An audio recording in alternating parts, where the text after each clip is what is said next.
আসসালামু আলাইকুম। আমি শরীফুল ইসলাম আলাল। আমরা নতুন আরেকটি এপিসোডে সবাইকে স্বাগত সার্চলাইট শিক্ষা পরিবার ইউটিউব প্ল্যাটফর্ম থেকে। আমাদের এই প্ল্যাটফর্মটি শুধুমাত্র বাংলাদেশের সকল পাবলিক বিশ্ববিদ্যালয়ে ভর্তিচ্ছু শিক্ষার্থীদের উদ্দেশ্যে কাজ করবে। অর্থাৎ আমরা কিভাবে ঘরে বসে খুব সহজে ঢাকা বিশ্ববিদ্যালয়, জাহাঙ্গীরনগর বিশ্ববিদ্যালয় এবং 2020-21 থেকে যে 19টি বিশ্ববিদ্যালয়ে গুচ্ছ পদ্ধতিতে পরীক্ষা হবে, ওই সকল বিশ্ববিদ্যালয়ের কিভাবে খুব সহজে ভর্তি পরীক্ষায় অবতীর্ণ হওয়া যায় সেই বিষয়গুলো নিয়ে আমরা কাজ করব। অর্থাৎ আমাদের এই প্ল্যাটফর্ম থেকে বাংলা, ইংরেজি, সাধারণ জ্ঞান ইত্যাদি কন্টেন্ট নিয়ে রেগুলার আলোচনা থাকবে। আজকে আমরা কথা বলবো কিভাবে ঢাকা বিশ্ববিদ্যালয়ের বি এবং ডি ইউনিটে প্রশ্ন কমন পাওয়া যাবে। অর্থাৎ যেটা তুমি খুব সহজে তোমার আয়ত্তে আছে, অর্থাৎ তোমার আয়ত্তে আছে একটা বিষয়, তুমি শুধু জাস্ট কি করবা, বুঝে পড়াটা পড়বা, তাহলে তুমি ইজিলি ঢাকা বিশ্ববিদ্যালয়ে 40 থেকে 60% প্রশ্ন কমন পেয়ে যাবে। শুনতে অনেকের কাছে অন্যরকম লাগতে পারে, ভাই কি আসলে কি সম্ভব 40 থেকে 60% প্রশ্ন কমন পাওয়া? হ্যাঁ, সম্ভব, এবং পুরাটাই তোমাদের আয়ত্তে আছে। জাস্ট শুধুমাত্র কি করা, একটু নার্চার করা। তাহলে আমরা দেখি কিভাবে। সেটা হচ্ছে বিগত প্রশ্ন সমাধান।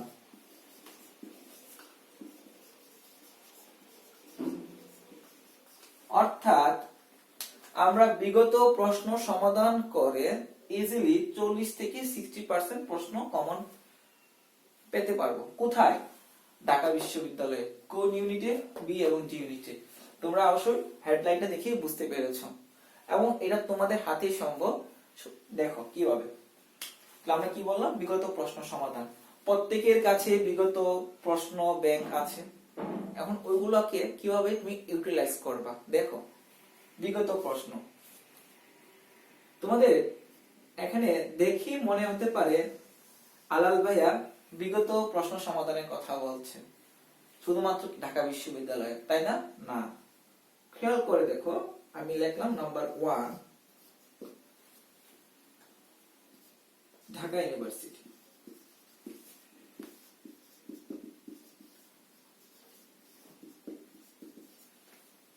ঢাকা ইউনিভার্সিটি লিখলাম। Number 2 BCS preliminary.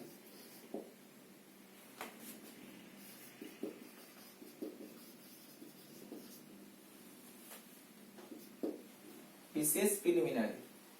তাহলে খেয়াল করে দেখো, ঢাকা বিশ্ববিদ্যালয়, তারপর নাম্বার 2 দিয়ে আমরা কি লিখলাম, বিসিএস প্রিলিমিনারি। আমরা জানি ঢাকা বিশ্ববিদ্যালয়ে আমরা কথা বলবো শুধুমাত্র বি ইউনিট এবং ডি ইউনিট। লক্ষ্য করো, তোমরা ঢাবিতে ভর্তি পরীক্ষা দিবা 2020-21 শিক্ষাবর্ষে, তাই না? আচ্ছা, তদ্রুপভাবে আগামী বছর যারা ভর্তি পরীক্ষা দিবে ঢাকা বিশ্ববিদ্যালয়ে, তারা কত হবে? 2021-22।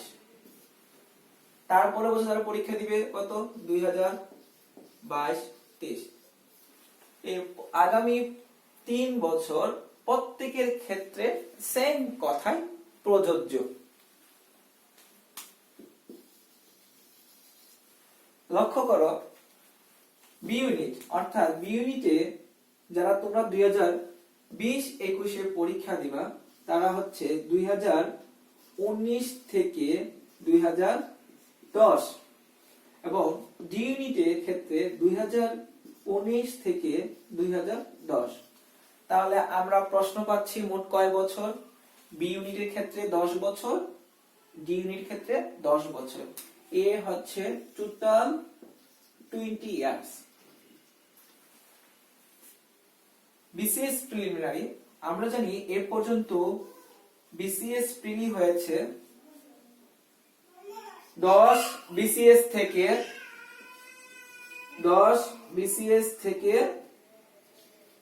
40 বিসিএস পর্যন্ত। মোট কয়টা বিসিএস? 30টি।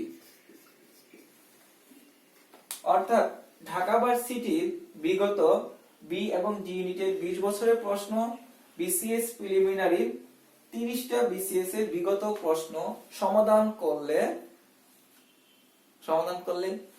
40% প্রশ্ন কমন পাওয়া সম্ভব। হ্যাঁ, সম্ভব। আরো একটা বিষয় আছে, তাহলে তোমাদের কি দুইটা বোঝা গেল? তাহলে ঢাকা ভার্সিটির 20 বছরের প্রশ্ন, বিসিএস প্রিলিমিনারি 30 বছরের প্রশ্ন সমাধান করতে হবে। এর সাথে আরো একটি লাগবে,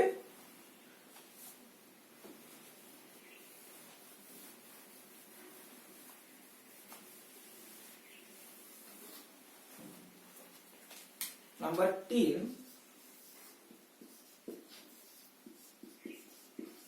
আদার্স ইউনিভার্সিটি।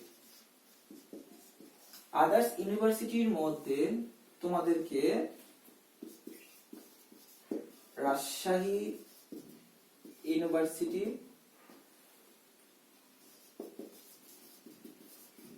চিটাগং ইউনিভার্সিটি,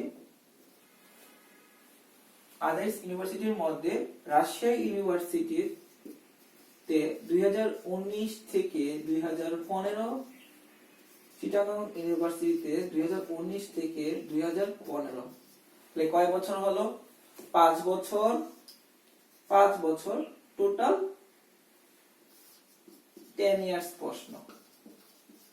তাহলে আমরা যদি বলি ঢাকা ইউনিভার্সিটির ক্ষেত্রে বললাম বি এবং ডি ইউনিটের ক্ষেত্রে 20 বছরের প্রশ্ন, বিসিএস প্রিলিমিনারির 40 থেকে 10 বিসিএস, এবং আদার্স ইউনিভার্সিটিতে ক্ষেত্রে রাজশাহী ইউনিভার্সিটির লাস্ট 5 ইয়ার্স প্রশ্ন, চিটাগং ইউনিভার্সিটির লাস্ট 5 ইয়ার্স প্রশ্ন সমাধান করলে তুমি ঢাকা বিশ্ববিদ্যালয়ে 40% প্রশ্ন কমন পেয়ে যাবা। এটা এতটুকু তোমাদেরকে কনফিডেন্স দিয়ে আমি আলাল বলতে পারি। কত পার্সেন্ট প্রশ্ন কমন পাবো ভাইয়া?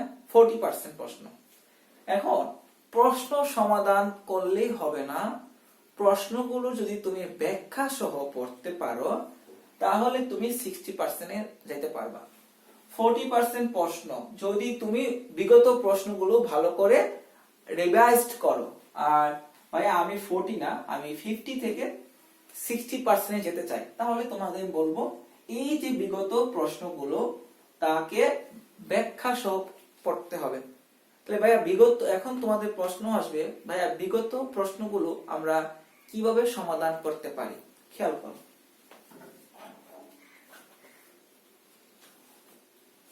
বিগত প্রশ্নগুলো সমাধান করার জন্য দেখো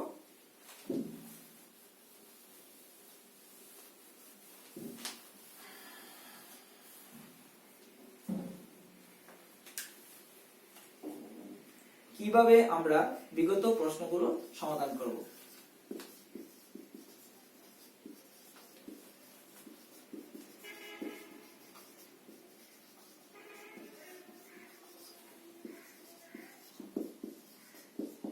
আমরা কি জানি আমাদের পরীক্ষা হবে কয়টা প্ল্যাটফর্মে? 3টা প্ল্যাটফর্মে, বাংলা, ইংলিশ, জিকে। কয়টি প্ল্যাটফর্ম ভাই? 3টি প্ল্যাটফর্ম। তুমি ঢাকা ভার্সিটির বি এবং ডি ইউনিটের সবগুলো প্রশ্ন, বাংলা, ইংরেজি, সাধারণ জ্ঞান, বিসিএস এর ক্ষেত্রে শুধুমাত্র, আমি আবারও বলি, বিসিএস এর সকল প্রশ্ন না, বিসিএস এর শুধুমাত্র বাংলা, ইংলিশ এবং জিকে মুখস্থ করবা। কেমন? ওই যে মানসিক দক্ষতা, ম্যাথ, বিজ্ঞান, এগুলো তোমাদের পড়ার কোনো দরকার নাই। ওকে, আচ্ছা। তাহলে ঢাকা ভার্সিটির, Rajshahi university, Chittagong university, BCS, এই 4টা প্ল্যাটফর্মে বিগত প্রশ্ন পড়তে হবে।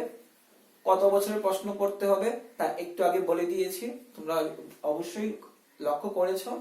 এখন দেখো কিভাবে প্রশ্নগুলো খুব সহজে সমাধান করব, এই বিষয়টা একটু খেয়াল করো।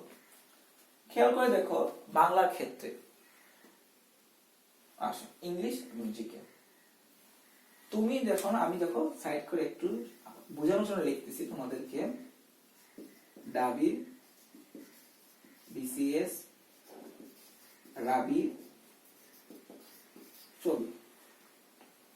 তুমি যখন ঢাকা ভার্সিটির বি ইউনিটের প্রশ্ন হাতে নিবা, তখন বি ইউনিটের যে বাংলা প্রশ্নটা আছে সবগুলো প্রশ্ন পড়বা একসাথে। তুমি যখন তুমি জি ইউনিটের প্রশ্ন সমাধান করতে যাবা, তখন সবগুলো বাংলায় পড়বা। অর্থাৎ তোমার ঢাকা ভার্সিটির বি ইউনিট দিয়ে শুরু হয়েছে, বাংলা দিয়ে তুমি শুরু করেছো। তো তুমি সাপোজ ধরো 2019-20 শিক্ষাবর্ষের ডাবি বিগত প্রশ্নটা ওপেন করলাম বই থেকে। ওপেন করে তুমি 19 সালের বাংলা, 18 সালের বাংলা, 17 সালের বাংলা এই পর্যায়ক্রমে মুখস্থ করবা। তুমি 19 সালের বাংলা, ইংরেজি, জিকে পড়তে যাবা না। পড়তে গেলে কি হবে ভাইয়া? ব্রেন ক্যাচ করতে পারবে না, সেটা হিতে বিপরীত হবে। তো এই জন্য ঢাকা ভার্সিটি বি ইউনিটের যত বাংলা আছে 10 বছরে পড়ে ফেলবা কমপ্লিট। তারপরে জি ইউনিটে গিয়ে সেম ভাবে বাংলা, বিসিএস প্রশ্ন আসলাম সেম ভাবে বাংলা, রাবি চবি ক্ষেত্র সেম। অর্থাৎ বাংলা দিয়ে শুরু হয়েছে, তুমি এই প্ল্যাটফর্ম গুলো সবগুলো বাংলা একসাথে পড়বা। তাহলে সুবিধাটা কি খেয়াল করো। তুমি যখন ঢাকা ভার্সিটি 2019-20 শিক্ষাবর্ষে বি ইউনিটের প্রশ্ন সমাধান করতেছো, এবার যখন তুমি জি ইউনিটে আসবে দেখবা প্রশ্নগুলো একই রিপিটেশন আসতেছে বা একই সিকোয়াল মেইনটেইন হচ্ছে। বিসিএস এ দেখবা পড়াগুলো তোমাকে খুব আয়ত্ত চলে আসবে, অর্থাৎ পড়াটার মধ্যে বোরিংনেস কাজ করবে না। কথাটা কি বোঝা গেছে?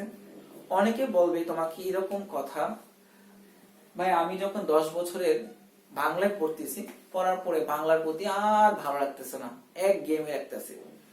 এটা আসবে, সত্য কথা। তুমি একটু রেস্ট নিবা, রেস্ট নিয়ে তুমি ডি শুরু করবা। কারণ বি ইউনিটে যে তুমি লাস্ট 10 ইয়ার্স বাংলা কোশ্চেন পড়লা, ডি ইউনিটে দেখবা কোশ্চেন গুলা সলভ করতে আরো দ্রুত সুবিধা হচ্ছে। তদ্রুপভাবে বিসিএস এর ক্ষেত্রেও দেখবা সেম, তোমার পড়াগুলা সহজ হয়ে যাচ্ছে। কথা কি বুঝে গেছে? সেম ভাবে ইংলিশের ক্ষেত্রেও তুমি একই কাজ করবা। ইংলিশের ক্ষেত্রে তোমাদেরকে একটু কথা বলি, খুব মনোযোগ দাও। ইংলিশের ক্ষেত্রে একটু হিতে বিপরীত হতে পারে, সেটা হচ্ছে ইংরেজি।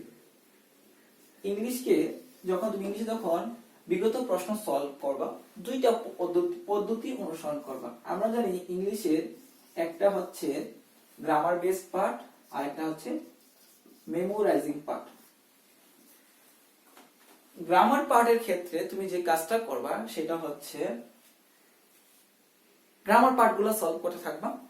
মনে করো ডাবি বি ইউনিট দিয়ে শুরু করলাম, গ্রামার পার্টগুলো তুমি সলভ করতেছো, মাঝখানে কি চলে আসবে দেখবা মেমোরাইজিং পার্ট আসবা।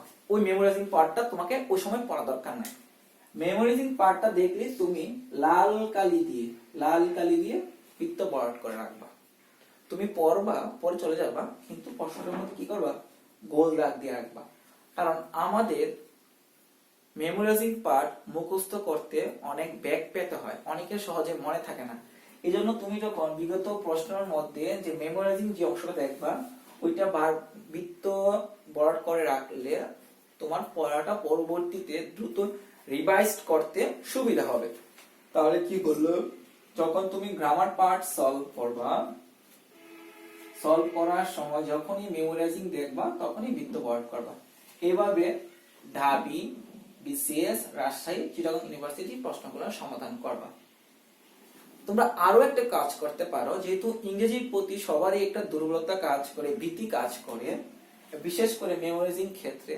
যখনই তুমি বিগত প্রশ্নে একটা মেমোরাইজিং অংশ দেখলা, যেমন ফ্রেজ, ইডিয়মস, তারপরে গ্রুপ ভার্ব, প্রিপজিশন, তারপরে ভোকাবুলারি, সিনোনিম, অ্যান্টোনিমস, যে বিষয়গুলো, এগুলো তুমি ইনস্ট্যান্টলি খাতার মধ্যে লিখে ফেলো। আলাদা একটা খাতা রাখো মেমোরাইজিং পার্ট, বিগত মেমোরাইজিং গুলো তুমি লিখে রাখো। এটার যে ইফেক্টিভ, এটার যে মাহাত্ম্য তোমাকে অনেকে অনেকভাবে বলতে পারে। আমি আলাল তোমাদের একটা কথা বলি ভাই, যদি এটা করো, পরীক্ষার হলে গিয়ে তুমি আলাল ভাইকে একটা সালাম দিবা না, আলাল ভাই একটা কথা বলছিল। তোমরা মনে করো পরীক্ষার অনেক সময় আছে, এই কথা ভেবে চিন্তা করে আলাল ভাই বলছি কি হয়েছে, এই কথা বলে গিয়ে তোমরা পড়ো না। কিন্তু ভাই বিশ্বাস করো, পরীক্ষা হলে যাও, টের পাবা আমার কথাগুলো। তো অনুরোধ করবো তোমরা এইভাবে কমপ্লিট করো। তারপরে আসো সাধারণ জ্ঞানের ক্ষেত্রে। সাধারণ জ্ঞানের ক্ষেত্র কিন্তু সেম দুইটা পার্ট। একটা হচ্ছে তোমার জিকের ক্ষেত্রে যখন বিগত প্রশ্ন সমাধান করবা, সমাধান করলে দেখবা একটা আসবে বেসিক অংশ এবং আরেকটি আসবে কি ভাইয়া, রিসেন্ট, মানে কি সাম্প্রতিক অংশ। রিসেন্ট এবং একটি কি বেসিক। রিসেন্ট আরেকটি হচ্ছে বেসিক। তাহলে বিগত প্রশ্নের ক্ষেত্রে তোমরা রিসেন্ট কন্টেন্টটা বাতিল করে দিবা। তোমাদের সাম্প্রতিক কন্টেন্ট পড়তে হবে না। কি পড়বা, বেসিক অংশটা পড়বা।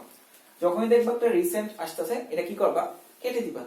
কি রকম রিসেন্ট হবে, দেখবা 2015-16 প্রশ্ন দেখবা 2016 সালে মাথাপিছু আয় কত। 2014 সালে দেখবা একটা প্রশ্ন আসছে বাংলাদেশের বর্তমান জনসংখ্যার হার কত। এই প্রশ্নগুলো কি রিসেন্ট না, এগুলো তুমি কেটে দিবা, এগুলো পড়ার দরকার নাই। 2015 সালে শান্তিতে নোবেল পুরস্কার কে পেয়েছে, ওইটা 15 সালে কি ছিল, রিসেন্ট প্রশ্ন, দরকার নাই, কেটে দিবা। শুধু কি কোন অংশগুলো পড়বা ভাইয়া, বেসিক অংশগুলো। তাহলে এই বেসিক অংশগুলা ওই যে বিগত প্রশ্নগুলো সমাধান করবা। যদি এইভাবে বিগত প্রশ্নগুলো সমাধান করো, তাহলে ইজিলি ঢাকা বিশ্ববিদ্যালয়ের তোমার 40% প্রশ্ন কমন পাবা। সত্য কথা ভাই, 40% প্রশ্ন কমন আসে, কিন্তু শিক্ষার্থীরা না বোঝার কারণে তারা এগুলো সহজে উত্তর করতে পারে না। দেখো এখানে প্রশ্ন কমন আসে কিন্তু দাঁড়াতে পারে না, এর মূল কারণটা হচ্ছে মুখস্থ। এর মূল কারণটা হচ্ছে মুখস্থ বলতে যেটা বোঝাচ্ছি আমি, সেটা হচ্ছে রিভিশন। শিক্ষার্থীরা, আমার দীর্ঘ 6 বছরের এক্সপেরিয়েন্স থেকে বলি, পড়ানোর এক্সপেরিয়েন্স থেকে, শিক্ষার্থীরা এই বিগত প্রশ্নগুলো পড়ে, সত্য কথা সবাই পড়ে, কিন্তু আলটিমেটলি পরীক্ষা হলে গিয়ে অ্যাপ্লাই করতে পারে না। এর মূল কারণটা হচ্ছে তারা রিভিশন দেয় না। তো তোমাদের কাজ হবে বিগত প্রশ্নগুলা মিনিমাম 3 বার রিভিশন দেওয়া। কয়বার ভাই, 3 বার। এমন ভাবে মুখস্থ করবে যাতে 4টা অপশন দেখতে হয় না, একটা অপশন দেখলে হ্যাঁ উত্তর ওইটাই হবে। কথাটা কি বুঝা গেছে? ধন্যবাদ। বারবার রিভিশন দিবেন। যে শিক্ষার্থী 3 বার রিভিশন দিবে, পরীক্ষার হলে গিয়ে সে কনফিউজড হবে না। নতুবা যখন ঢাবিতে প্রশ্ন আসবে option A B C D, তোমাদের এরকম মনে হয় না বাংলাদেশের মাথাপিছু আয় কত? পড়াটা যদি তুমি ভালোভাবে মুখস্থ না করো, তাহলে তোমার অপশন এ না ডি এরকম মনে হবে, অপশন বি না সি এরকম মনে হয় না। পরীক্ষা এমসিকিউ দাগাতে গেলে এরকম কিন্তু মনে হয়। আর এর মূল কারণটা হচ্ছে রিভিশন দেওয়ার না কারণে। তুমি যদি ভালোভাবে রিভিশন দিয়ে থাকো, তাহলে বাংলাদেশের মাথাপিছু আয় এত, হ্যাঁ অপশন সি, সি হবে। তোমার ব্রেন, তোমার চোখ বাকি 3টার দিকে যাবে না। কথা বুঝতে পেরেছো? ধন্যবাদ। তো রিভিশনের কোনো বিকল্প নেই। আচ্ছা, আমি তাহলে রিভিশন এগুলো করলে কত পার্সেন্ট প্রশ্ন কমন পাচ্ছেন? 40%। ভাই আপনি একটু আগে বললেন যে 60% প্রশ্ন কমন পাওয়া যাবে। হ্যাঁ, এটা সত্য কথা। তুমি যদি 40% কে 60% নিতে চাও, তোমাকে কি করতে হবে? প্রশ্নগুলোর ব্যাখ্যা সহ পড়তে হবে, ব্যাখ্যা সহ পড়তে হবে। ঠিক আছে? তুমি প্রশ্নগুলো ব্যাখ্যা সহ যদি পড়ো, তাহলে তুমি ইজিলি 60% প্রশ্ন ক্যাচ আপ করতে পারবা। তাহলে কিভাবে ভাইয়া? তাহলে কি ভাইয়া, আমি যখন পড়া শুরু করব, আপনি যখন বলছিলেন বাংলা পড়বো, একসাথে সব বাংলা পড়ে ফেলবো, ইংলিশ পড়ার সময় সকল ইংলিশ গুলো পড়বো, জিকে সময় সকল জিকে পড়বো, তখন কি আমরা ব্যাখ্যা সহ পড়ে ফেলবো? না, তুমি প্রথমবার শুধুমাত্র প্রশ্ন উত্তর মুখস্থ করে ফেলবা। প্রথমবার শুধু কি প্রশ্ন প্লাস উত্তর মুখস্থ। কথা ক্লিয়ার? যখন আমরা কি বলছি 3 বার রিভিশন, যখন দ্বিতীয়বার পড়তে যাবেন তখন কি করবেন? প্রশ্ন যে ব্যাখ্যা সহ পড়া, ব্যাখ্যা সহ পড়তে হবে। প্রথমবার কিভাবে পড়বো? শুধু প্রশ্ন উত্তরটা মুখস্থ করবেন। দ্বিতীয়বারের ক্ষেত্রে ব্যাখ্যা সহ পড়বেন। ক্লিয়ার ব্যাপারটা? তখন দেখবেন পড়াটা খুব দ্রুত মজা পাবেন। তৃতীয়বার চোখ বন্ধ করে মুখস্থ না, চোখ বন্ধ করে মুখস্থ হবে না, অর্থাৎ দেখে দেখে মুখস্থ, মানে মুখস্থ প্লাস রিভিশন। কথা কি বুঝতে পেরেছি ভাইয়া? তাহলে মুখস্থ প্লাস রিভিশন করবেন তৃতীয়বার। তাহলে ভাইয়া অনেকে যেটা বলবে যে প্রথমবারই ব্যাখ্যা সহ পড়ো। আমি তোমাদেরকে বলবো ভাই না, এটা ভুল কনসেপ্ট। কারণ তুমি প্রশ্ন উত্তর পরে যখন যাবা ইজিলি সবকিছু আমাদের ক্যাচ আপ হতে থাকবে। তুমি যত মনে করো 19 সাল থেকে বি ইউনিটের প্রশ্নগুলো সমাধান করে আসতেছো, আস্তে আস্তে যখন নিচের দিকে যাবা প্রশ্নগুলো দেখবা রিপিটেশন তোমাকে ইজিলি ক্যাচ আপ করতেছে। তো দ্বিতীয়বার যখন তুমি ব্যাখ্যা সহ পড়বা তখন তোমার মধ্যে একটা স্মার্টলি একটা কনফিডেন্স তৈরি হবে। আর তৃতীয়বার রিভিশন, তৃতীয়বারটা হচ্ছে ইম্পর্টেন্ট। তৃতীয়বারের ক্ষেত্রে যে রিভিশন দিতে পারবে পরীক্ষার হলে গেলে তার কোনো প্রশ্নে কনফিউশন তৈরি করবে না। আশা করি আপনারা বুঝতে পেরেছেন। লক্ষ্য করো ভাই আপুরা, আজকে আমরা ঢাকা বিশ্ববিদ্যালয়ে বি ইউনিটের প্রশ্ন কমন পাওয়ার সহজ উপায়টা দেখলাম। তাহলে আমরা এইভাবে কি করতে পারি? 40 থেকে 60% প্রশ্ন কমন ফেলতে পারি, যেটা আমাদের আয়ত্তে আছে। ভাইয়া বলেন তো, এটা আমার আয়ত্তে আছে না? এটা কি কোনো টিচারের সম্মুখীন হতে হবে? এটা নিজে বাসায় সেলফ প্র্যাকটিস। আমরা নেক্সট আরেকটা এপিসোডে আমরা কথা বলবো জাহাঙ্গীরনগর বিশ্ববিদ্যালয়ে কিভাবে প্রশ্নগুলো সহজে উত্তর করা যায়, কি ওয়েতে, ওয়েগুলো আমরা বলবো। কারণ জাহাঙ্গীরনগর বিশ্ববিদ্যালয়ে শিফট ভিত্তিতে পরীক্ষা হয়, যার কারণে বাংলাদেশের যে কোনো বিশ্ববিদ্যালয়ের প্রশ্নের প্যাটার্ন থেকে জাহাঙ্গীরনগর বিশ্ববিদ্যালয়ের প্রশ্নের প্যাটার্ন ভিন্ন। আর আমাদের যে সার্চলাইট শিক্ষা পরিবার যে ইউটিউব চ্যানেলটি আছে, এর পাশাপাশি তোমাদের যে কোনো প্রশ্ন মতামত আমাদের সার্চলাইট শিক্ষা পরিবার ফেসবুক গ্রুপটি